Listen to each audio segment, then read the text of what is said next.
Structure of atom या mole concept की बात करें तो इसका जो वेटेज रहता है कंपैरेटिवली कम रहता है।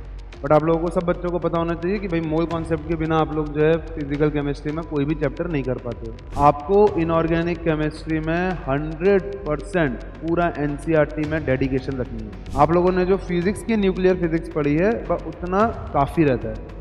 आप अननेसेसरी जो है न्यूक्लियर केमिस्ट्री में बहुत ज़्यादा फोकस करने की अभी ज़रूरत मत करिएगा। आप लोग बहुत अच्छे से अगर एनालिसिस करोगे बेटा तो 25 में से मैं आपको गारंटी दे रहा हूँ आपको 50% क्वेश्चन, करीबन 12 से 13 क्वेश्चन सीधा टिक मारने वाले मिलेंगे इन द एनसीईआरटी। हेलो बच्चों, तो बच्चों अभी आप लोगों का जेईई मेंस काफ़ी करीब है और इसलिए जो है हम लोग एक केमिस्ट्री में क्या क्या क्वेश्चंस आ सकते हैं, लास्ट 15 ईयर की जो एनालिसिस है, कहाँ से ज़्यादा क्वेश्चन आते हैं, कहाँ से कम क्वेश्चंस आते हैं, इससे रिलेटेड हम लोगों ने इसमें डिस्कशन करना है। तो लेट्स स्टार्ट। सबसे पहली चीज़ बच्चों, आप लोगों को ये चीज़ ध्यान रखनी है कि केमिस्ट्री में बार बार सेम टाइप के क्वेश्चन ही रिपीट होते रहते हैं। एग्जैक्टली क्वेश्चन वो नहीं आएगा, बट जो उसके रिलेटेड कॉन्सेप्ट्स होंगे, जो उससे रिलेटेड न्यूमेरिकल क्वेश्चंस की अप्रोच होगी, वो मोर और लेस हमेशा सेम ही रहती है। आपको इस चीज़ का हमेशा और हमेशा ध्यान रखना है। मेन प्रायोरिटी आपको केमिस्ट्री में बच्चों एनसीईआरटी को फोकस करना है। चाहे हम लोग ऑर्गेनिक केमिस्ट्री की बात करें, चाहे हम लोग इनऑर्गेनिक केमिस्ट्री की बात करें, ज़्यादातर सारे क्वेश्चंस आप लोगों के एनसीईआरटी बेस ही बनेंगे। फिजिकल केमिस्ट्री में जो फॉर्मूला होगा that is based on NCERT, but जाहिर सी बात है न्यूमेरिकल की अप्रोच थोड़ा सा एनसीईआरटी से हटके भी बनती है। बट आप लोगों ने एक चीज़ का ध्यान रखना है कि जितने भी फॉर्मूला, न्यूमेरिकल अप्रोच आप लोगों की एनसीईआरटी में दी है, आप लोगों ने बस उनको ही अच्छे से फोकस करना है।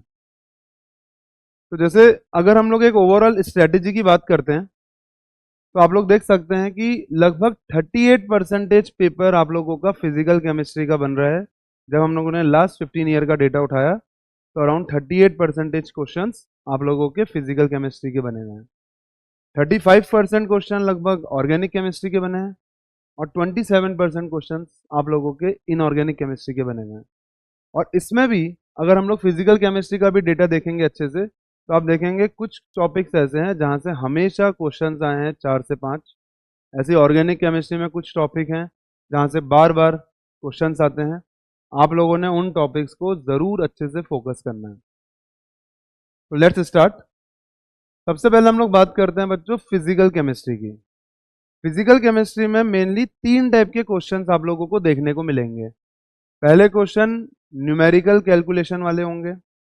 अब न्यूमेरिकल कैलकुलेशन में मेनली कहाँ से फोकस होता है आप लोगों का? थर्मोडायनेमिक्स, काइनेटिक्स एंड इक्विलिब्रियम से।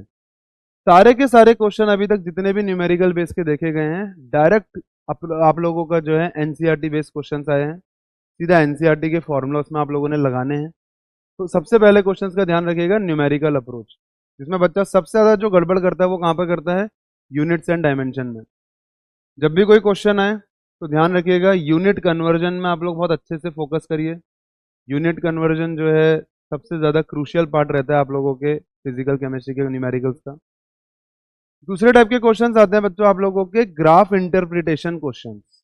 जैसे काइनेटिक्स के जो हम लोगों ने ग्राफ्स देखे हैं, इलेक्ट्रोकेमिस्ट्री में कुछ ग्राफ्स आए हुए हैं, इक्विलिब्रियम में कुछ ग्राफ्स हैं, थर्मोडायनेमिक्स के कुछ ग्राफ्स हैं। आप उन ग्राफ्स को बहुत अच्छे से फोकस करिए।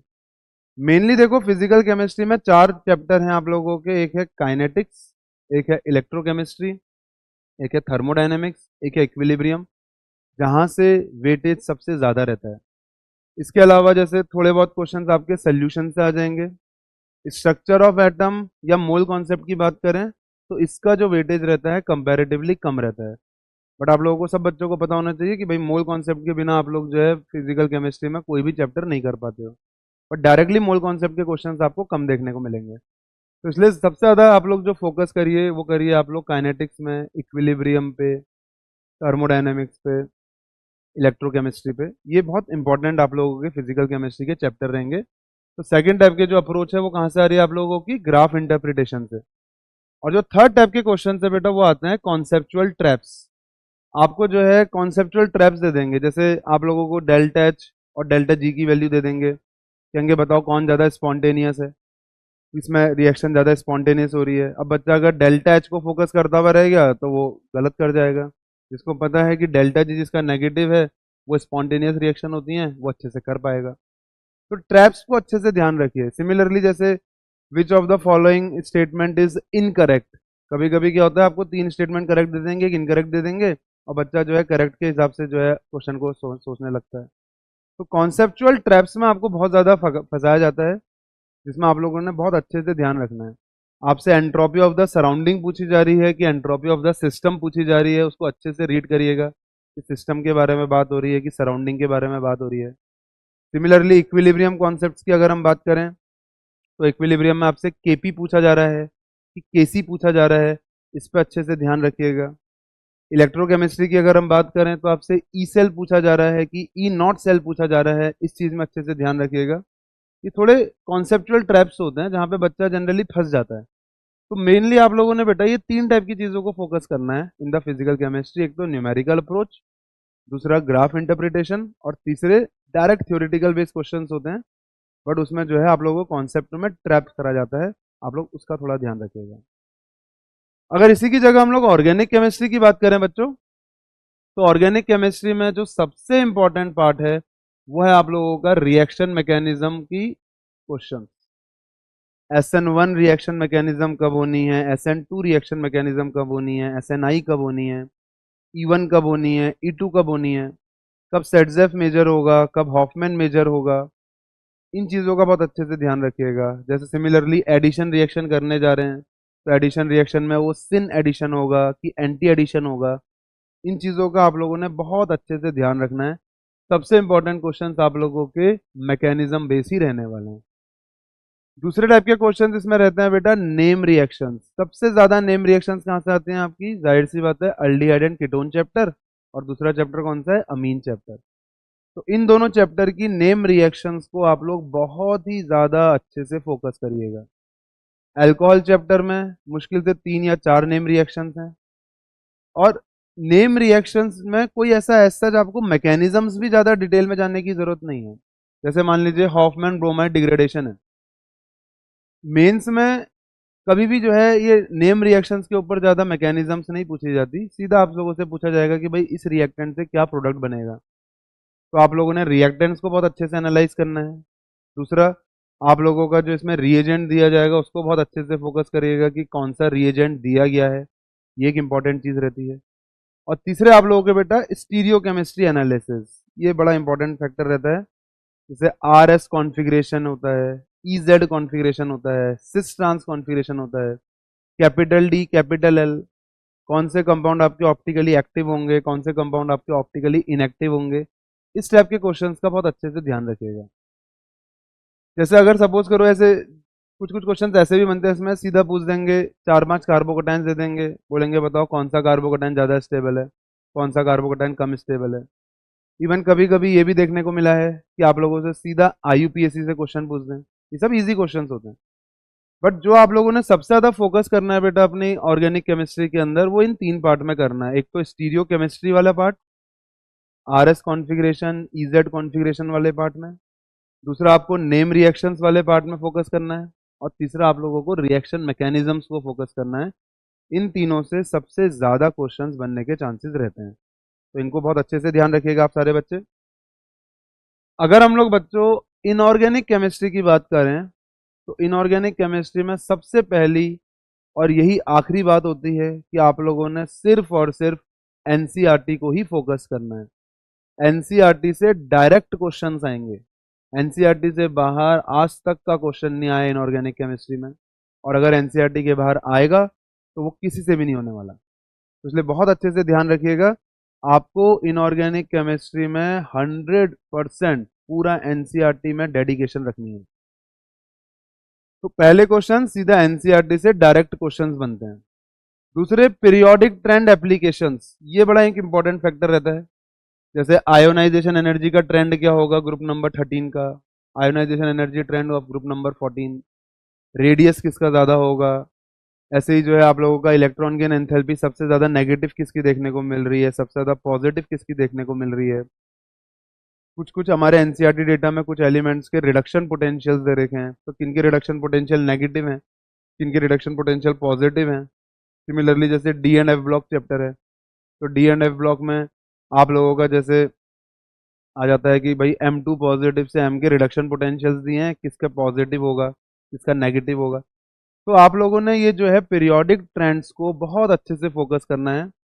पीरियोडिक ट्रेंड्स में कई जगहों पे आप लोगों को अप डाउन देखने को मिलेंगे, कोई एग्जैक्ट ट्रेंड देखने को नहीं मिलता है। तो आपने उन ट्रेंड्स को बहुत ही अच्छे से फोकस करना है। जो ग्राफ्स बने हुए हैं हमारे एनसीईआरटी के अंदर, पीरियोडिक टेबल चैप्टर के अंदर, D and F block chapter के अंदर, पी ब्लॉक के अंदर, उन ग्राफ्स को बहुत अच्छे से आप लोगों ने ध्यान रखना है। अगला एक सबसे इंपॉर्टेंट चैप्टर बेटा जो आप लोगों का इनऑर्गेनिक केमिस्ट्री का है वो है कोऑर्डिनेशन कंपाउंड्स। आप ये समझ लीजिए कि अगर आप लोगों के 8 क्वेश्चन या 9 क्वेश्चन इनऑर्गेनिक केमिस्ट्री के आ रहे हैं तो उसमें से आपको 3 से 4 क्वेश्चंस कोऑर्डिनेशन कंपाउंड्स के देखने को मिलेंगे ही मिलेंगे। कई सारे पेपर हमने एनालाइज करे और ज़्यादातर सब पेपर में हमने ये देखा है कि कोऑर्डिनेशन केमिस्ट्री से क्वेश्चंस सबसे ज़्यादा देखने को मिलते हैं in the inorganic chemistry.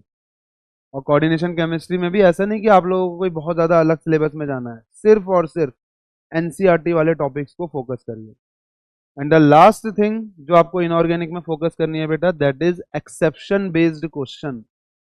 Inorganic में एक्सेप्शंस बहुत ज़्यादा देखने को मिलते हैं। जैसे मान लीजिए हम लोग कहेंगे कि भाई लेफ्ट टू राइट जाने में आयोनाइजेशन एनर्जी इंक्रीज हो रही है, बट एकदम से कहीं पे डिक्रीज होनी शुरू हो जाएगी। तो टॉप टू डाउन जाने में let's say ionisation energy decrease होती है, बट जैसे आप ग्रुप नंबर 13 का ट्रेंड देखिए, ग्रुप नंबर 14 का ट्रेंड देखिए, तो कई जगहों पे आपको कई सारे वेरिएशंस देखने को मिलते हैं। तो उन एक्सेप्शन बेस्ड क्वेश्चंस को आप लोगों ने बहुत ही अच्छे से फोकस करना है। तो इनऑर्गेनिक केमिस्ट्री के लिए सारे बच्चे ध्यान रखिएगा बेटा, सबसे ज़्यादा इंपॉर्टेंट रहता है आप लोगों का कोऑर्डिनेशन केमिस्ट्री, जहाँ से आप लोगों के क्वेश्चन आने के चांसेस सबसे ज़्यादा रहेंगे। इसके अलावा आप लोगों ने एनसीईआरटी के बाहर बिल्कुल भी फोकस नहीं करना है in the inorganic chemistry. Periodic trends को बहुत अच्छे से पढ़िए और जहाँ पे पीरियोडिक ट्रेंड्स में एक्सेप्शंस देखने को मिल रहे हैं उनको बहुत अच्छे से देखिए। कलर ऑफ द आयंस, कौन से आयन का कलर क्या होगा, जैसे कुप्रस आयन का कलर क्या होगा, कुप्रिक का कलर क्या होगा, आप लोगों का फेरस का कलर क्या होगा इन द वाटर, फेरिक का कलर क्या होगा इन द वाटर, सारे के सारे कलर्स आपको एनसीईआरटी में दिए हैं, उनको बहुत अच्छे से आप लोगों ने फोकस करना है। तो ये 3 टॉपिक्स के बाद अगर हम लोग एक ओवरऑल एक एवरेज कैटेगरी देखते हैं कि कहाँ से कितने क्वेश्चंस हमें देखने को मिल रहे हैं बच्चों, तो आप लोगों के कुछ ये चैप्टर्स हैं जहाँ से क्वेश्चंस आपको बार बार देखने को मिलेंगे। जाहिर सी बात है जब आप लोग पेपर देने जाएंगे तो आपको भी इन जगहों से क्वेश्चन डेफिनेटली देखने को मिलेगा। सबसे पहला चैप्टर है बच्चों आप लोगों का chemical equilibrium. Very very very important chapter chemical equilibrium. इसमें आप लोगों का 2 पार्ट है, एक है सिंपल इक्विलिब्रियम और एक है आप लोगों का आयनिक इक्विलिब्रियम। तो उसमें बहुत अच्छे से ध्यान दीजिएगा, पीएच निकालने वाले क्वेश्चंस हो गए, केपीकेसी की वैल्यूज हो गई, ली चैटलियर प्रिंसिपल हो गया। तो वहां से मेनली जो है ये क्वेश्चंस आप लोगों को देखने को मिलते हैं। दूसरे, thermodynamics of the physical chemistry chapter, बड़ा इंपॉर्टेंट चैप्टर है। यहाँ से भी आपको जो है 3 से 4 क्वेश्चन देखने को मिलेंगे। ज़्यादातर सारे के सारे क्वेश्चंस आपको फॉर्मूला बेस ही मिलेंगे। अगर आप एनसीईआरटी के फॉर्मूलाज अच्छे से याद कर लोगे आपको वहां से ये क्वेश्चंस देखने को मिलेंगे, तो इन पे फोकस करिएगा। जीओसी, बड़ा ही इंपॉर्टेंट चैप्टर ऑर्गेनिक केमिस्ट्री का। यहाँ से भी बेटा 4 से 5 क्वेश्चंस आपको हमेशा देखने को मिल रहे हैं। जैसे आप लोगों का एसिडिक स्ट्रेंथ हो गया, बेसिक स्ट्रेंथ हो गया, टेस्ट ऑफ द एटम्स हो गया, कार्बन का टेस्ट कौन सा होता है, हाइड्रोजन का टेस्ट कौन सा होता है, सल्फर का टेस्ट कौन सा होता है, इन पे बहुत अच्छे से फोकस करिए सारे बच्चे। Secondly, aromatic compounds, very very very important chapter. Hydrocarbon के लास्ट में दिया हुआ है बेंजीन चैप्टर, हेलोअरीन्स के ऊपर क्वेश्चंस हैं, फिनॉल्स के ऊपर काफ़ी सारी नेम रिएक्शंस हैं, बेंजल्डिहाइड के ऊपर नेम रिएक्शंस हैं, एनिलीन के ऊपर काफ़ी इंपॉर्टेंट रिएक्शंस हैं, diazonium salt, very very very important. तो एरोमेटिक कंपाउंड्स को सारे बच्चे बहुत अच्छे से फोकस करिएगा। ज़्यादातर सारे के सारे आपके मैकेनिज्म बेस ही बनेंगे इसमें, कब ऑर्थो पे लगेगा, कब पैरा पे लगेगा, कब मेटा पे लगेगा इलेक्ट्रोफाइल, कब न्यूक्लियोफाइल कहाँ पे अटैक होता है, इन चीज़ों को बहुत अच्छे से फोकस करिएगा। कोऑर्डिनेशन केमिस्ट्री, अगला चैप्टर, बहुत ही ज़्यादा इंपॉर्टेंट चैप्टर, इसको भी बहुत अच्छे से फोकस करिएगा सारे बच्चे।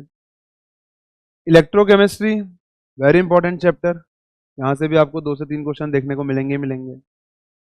पी ब्लॉक एलिमेंट्स, अब देखो जब भी पी ब्लॉक एलिमेंट्स की हम लोग बात कर रहे हैं तो पी ब्लॉक में आप लोगों का सारा periodic table, salt analysis and the P block journal physical and chemical properties, वो सारा डेटा होता है। तो पी ब्लॉक से आपको 3 से 4 क्वेश्चन देखने के मिलेंगे और सारे के सारे आप लोगों के थ्योरेटिकल बेस्ड क्वेश्चंस होंगे। अगला चैप्टर आता है बच्चों काइनेटिक्स। काइनेटिक्स से मेनली जैसे मैंने आपको बताया ग्राफ को ज़्यादा फोकस करिए आप लोग, ग्राफिकल अप्रोच क्वेश्चंस आते हैं। कंसंट्रेशन बढ़ाने से order of the rate of the reaction में क्या फ़र्क पड़ेगा, अगर ऑर्डर 1 है, ऑर्डर 2 है, ऑर्डर 3 है, उस टाइप के क्वेश्चन। रेट कांस्टेंट की यूनिट्स अलग अलग ऑर्डर ऑफ द रिएक्शंस की। और जैसे सपोज करो कोई बच्चा सोच रहा है कि यार हम लोगों ने जो है न्यूक्लियर केमिस्ट्री को फोकस नहीं करा है अभी, तो मैं आपको ये बता दूं न्यूक्लियर केमिस्ट्री जेई मेंस में नहीं पूछी जाती है। ये मेनली आप लोगों के बेटा जेई एडवांस के टॉपिक में जाती है। आप लोगों ने जो फिजिक्स की न्यूक्लियर फिजिक्स पढ़ी है वह उतना काफ़ी रहता है। आप अननेसेसरी जो है न्यूक्लियर केमिस्ट्री में बहुत ज़्यादा फोकस करने की अभी ज़रूरत मत करिएगा, वो आफ्टर जेई मेंस आप लोग पढ़िएगा। अगला आता है बेटा alkyl halide chapter and alcohols, very important chapter. इससे भी 2-3 क्वेश्चन देखने को मिलते हैं। और एक लास्ट चैप्टर आप लोगों का जो देखने को मिलता है बेटा वो मिलता है डी एंड एफ ब्लॉक। ये चैप्टर्स सबसे ज्यादा प्रायोरिटी में रखे गए हैं। इसके अलावा जैसे अल्डिहाइड कीटोन चैप्टर हो गया, अमीन चैप्टर हो गया, आप लोगों का एटॉमिक स्ट्रक्चर हो गया, वहां से भी क्वेश्चंस देखने को मिलते हैं। बट वो क्वेश्चंस बहुत ज्यादा फ्रीक्वेंसी में नहीं आ रहे हैं। सबसे ज़्यादा फ्रीक्वेंसी में आप लोगों के ये वाले चैप्टर के क्वेश्चंस आते हैं। इनको आप लोग अच्छे से ध्यान रखिएगा। ये पूरा का पूरा डेटा लास्ट 15 ईयर एनालिसिस के बेस पे है, तो इसको ध्यान रखिएगा। कुछ इंपॉर्टेंट क्वेश्चंस जैसे कुछ बेसिक क्वेश्चंस जो जनरली जो है एकदम से हो जाते हैं, जो जेई मेंस के पीवाई क्यूज हैं। तो ऐसे सपोज करो ये वाला क्वेश्चन है, for this reaction 2a + b gives 3c, the rate become 8 times when concentration of a is double and 2 times when concentration of B is double. So what is the order of the reaction with respect to A and with respect to B? बहुत ही famous questions होते हैं बेटा ये kinetics के। अब देखो जैसे यहाँ पे सिंपल अगर मैं अप्रोच करना चाहूँ, रेट 8 गुना बढ़ रहा है जब ए को आप डबल कर रहे हो, तो ए को डबल करने से अगर रेट 8 गुना बढ़ रहा है तो ए की पावर क्या होनी चाहिए, 3 होनी चाहिए। Simple approach. बी को डबल करने से रेट डबल हो रहा है, इसका मतलब बी की पावर क्या होनी चाहिए, 1। तो ऑर्डर ऑफ द रिएक्शन क्या बन जाएगा आप लोगों का, 4। बहुत ही सिंपल ये क्वेश्चंस होते हैं। और ऐसे क्वेश्चंस आप देखिएगा आप लोगों के जो है पीवाई क्यूज में बहुत ज़्यादा वेटेज में रहते हैं। एक का कंसंट्रेशन बढ़ाने से रेट इतना हुआ फिर इतना हुआ, तो इस टाइप के क्वेश्चंस का ध्यान रखिएगा। जीओसी का क्वेश्चन, स्टेबिलिटी ऑफ द कार्बोकटाइन, कौन से कार्बोकटाइन ज़्यादा स्टेबल, कौन से कार्बोकटाइन कम स्टेबल। जैसे ये आप लोगों का पीवाई क्यू है, इन तीनों में आपको बताना है कि सबसे ज़्यादा स्टेबल कौन, सबसे ज़्यादा अनस्टेबल कौन। तो जाहिर सी बात है सबसे ज़्यादा स्टेबल कौन सा होता है आप लोगों का, 3 डिग्री कार्बोकटाइन, जहाँ पे 9 हाइपर कॉन्जुगेशन आते हैं। सेकंड नंबर में बेंजाइल कार्बोकटाइन, एंड थर्ड नंबर पे आप लोगों का आता है बेटा एल्काइल कार्बोकटाइन, 1 डिग्री एल्काइल कार्बोकटाइन। तो इस टाइप के क्वेश्चन जो देखते ही होते हैं, और ये सब क्वेश्चन सिंपल पीवाई क्यूज हैं। ऐसा नहीं कि जो है कोई हम लोग अपने मन से कुछ बता रहे हैं, सिंपल पीवाई क्यूज जो बेसिक बार बार देखने को मिले हैं उनको आप लोग अच्छे से देखिए कि ऐसे क्वेश्चन जो है सीधा बस पेन चलानी है, हल्की सी कोई कैलकुलेशन भी नहीं करनी पड़ रही है। Calculate delta G naught for the cell reaction. अब जैसे एक रिएक्शन दे दी है और आपसे कहा कि भाई इसका डेल्टा जी नॉट बताओ, और आपको इसका ई नॉट सेल दिया हुआ है। बहुत ही फेमस क्वेश्चन है ये इलेक्ट्रोकेमिस्ट्री चैप्टर का। डेल्टा जी नॉट बराबर minus n F E naught, और आपको बस सिंपल ये ढूंढना होता है कि एन क्या होगा। तो इस पूरी रिएक्शन में आप देखो 2 इलेक्ट्रॉन ये एक्सेप्ट कर रहा है, 2 इलेक्ट्रॉन ये लॉस कर रहा है, तो एन क्या हो जाएगा इस रिएक्शन का, 2। एन की जगह 2 रखेंगे, एफ की जगह 96500 की वैल्यू दी रहती है, ई नॉट की वैल्यू आपको दी है, वहां से आपका सीधा सीधा डेल्टा जी नॉट आ जाएगा, सीधा फॉर्मूला बेस्ड क्वेश्चन। अगला question, which of the following oxide is amphoteric in nature. कौन सी ऑक्साइड आपकी एम्फोटेरिक नेचर की होती है। ये क्वेश्चन आए हुए क्वेश्चन है, सोचो आप। Simple Al2O3, static question, NCERT based question. Product of the following reaction sequence is, benzene में आप लोगों ने क्या करा, अगर अच्छे से देखो तो इसको बोलते हैं फ्रिडल क्राफ्ट एसाइलेशन। आपने बेंजीन में फ्रिडिल क्राफ्ट एसाइलेशन करा, और बेंजीन में फ्रिडिल क्राफ्ट एसाइलेशन करने के बाद आपने उसमें ZnHgHCl डाल दिया। हर एक बच्चे को ये चीज़ पता होनी चाहिए कि जब आप लोग बेटा बेंजीन में फ्रिडिल क्राफ्ट एसाइलेशन करते हैं, that is RC double bond OCl in the presence of AlCl3, तो आप लोगों का एसाइल ग्रुप लग जाएगा। और फिर ZnHgHCl क्लीमंसन रिडक्शन कहलाया जाता है, नेम रिएक्शन है ZnHgHCl। और ये बहुत फेमस रिएजेंट हैं जो बार बार आते हैं। हम लोगों ने मतलब अभी कुछ 5-6 क्वेश्चंस का ही ओवरऑल एनालिसिस कर रहे हैं, बट ऐसे कई सारे क्वेश्चंस जो आप लोग सीधा देखते ही कर सकते हो अगर आप लोगों ने एनसीईआरटी सही से पढ़ी है तो ये बन जाएगा। इतना सिंपल क्वेश्चन था। ऐसे ही अगला क्वेश्चन देखो बच्चों, प्रोडक्ट देखते कंपाउंड दिया है, कॉम्प्लेक्स दिया हुआ है, calculate CFSE in terms of delta OH। CFSE बतानी है। अब CFSE का फॉर्मूला क्या होता है? बहुत सिंपल सा फॉर्मूला है, CFSE बराबर number of electron in T2G multiply by -2/3 2/5 plus number of electron in EG multiply by 3/5, और ये ओवरऑल क्या जाएगा आप लोगों का मल्टीप्लाई बाय डेल्टा OH। अब कोबाल्ट 3+ है, कोबाल्ट 3+ का मतलब D6 कॉन्फ़िगरेशन होता है, और D6 configuration strong field ligand लगा है, तो ये 6 के 6 इलेक्ट्रॉन कहाँ पे बनेंगे आप लोगों के T2G में। सिंपल। तो यहाँ पे NT2G की जगह 6 रख दो, NEG की जगह 0 रख दो, आंसर आ जाएगा। तो ऐसे क्वेश्चंस देखो आप लोगों को डेफिनेटली देखने को मिलेंगे।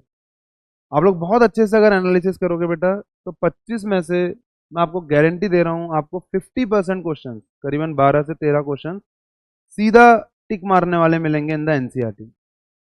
एनसीईआरटी में आप लोग मतलब केमिस्ट्री में आप लोग 50 से 55 मिनट से ज़्यादा बिल्कुल टाइम मत दीजिएगा। 50 से 55 मिनट में मैं आपको एक्सट्रीम केस बता रहा हूँ कि अगर आप लोग मान लीजिए बहुत ही कैलकुलेटिव पेपर आ गया, अदरवाइज केमिस्ट्री का पेपर आप लोग 40 टू 45 मिनट्स में इन जर्नल कर लेते हैं।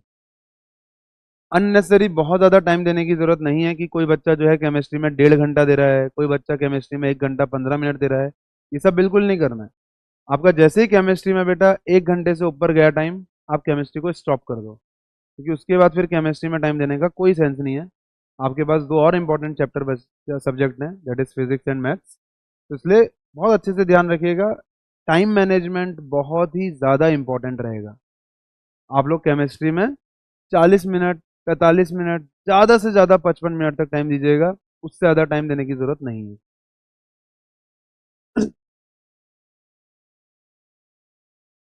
एग्जाम की स्ट्रेटेजीज, एग्जाम देते वक्त किन किन चीज़ों का मेन ध्यान रखिए। सबसे पहली चीज, क्वेश्चन को अच्छे से रीड करिए, रीड केयरफुली। कई सारी जगहों में क्या होता है बच्चों, आप लोगों का यूनिट कुछ और होता है और कुछ और यूनिट में आपको आंसर निकालना होता है, और बच्चा उन चीज़ों को अच्छे से केयरफुली रीड नहीं करता है, सिली मिस्टेक कर जाता है। तो क्वेश्चन को बहुत अच्छे से रीड करिए। सेकेंडली, क्वेश्चन रीड करने के बाद अपने दिमाग में बच्चों कॉन्सेप्ट को बार बार रिकॉल करने की कोशिश करिए, और सारे कॉन्सेप्ट वही होने चाहिए जो एनसीईआरटी के अंदर हैं। एनसीईआरटी से बाहर के कॉन्सेप्ट कभी नहीं आने वाले केमिस्ट्री में। इस चीज़ को आप लोग बहुत अच्छे से ध्यान रखिए। तो बार बार अपने दिमाग में कॉन्सेप्ट को रिपीट करते जाइए। जैसे मान लीजिए कोई क्वेश्चन आया, सबसे पहले देखिए कि वो क्वेश्चन कौन से चैप्टर का है, उसको रिकॉल करो। उस चैप्टर में भी वो कौन सा सब टॉपिक है उसको रिकॉल करने की कोशिश करिए। ये बहुत इंपॉर्टेंट चीज़ रहती है। अगली चीज़, एलिमिनेट ऑप्शन। ये भी फैक्टर कभी कभी बहुत ज़्यादा काम आता है। 4 ऑप्शन दिए हैं, 2 ऑप्शन, तो डेफिनेटली ज़्यादातर क्वेश्चंस में हमें ऐसे देखने को मिलते हैं कि वो जो है हमारे एक्चुअल क्वेश्चन आंसर से बहुत दूर होते हैं ऑप्शंस।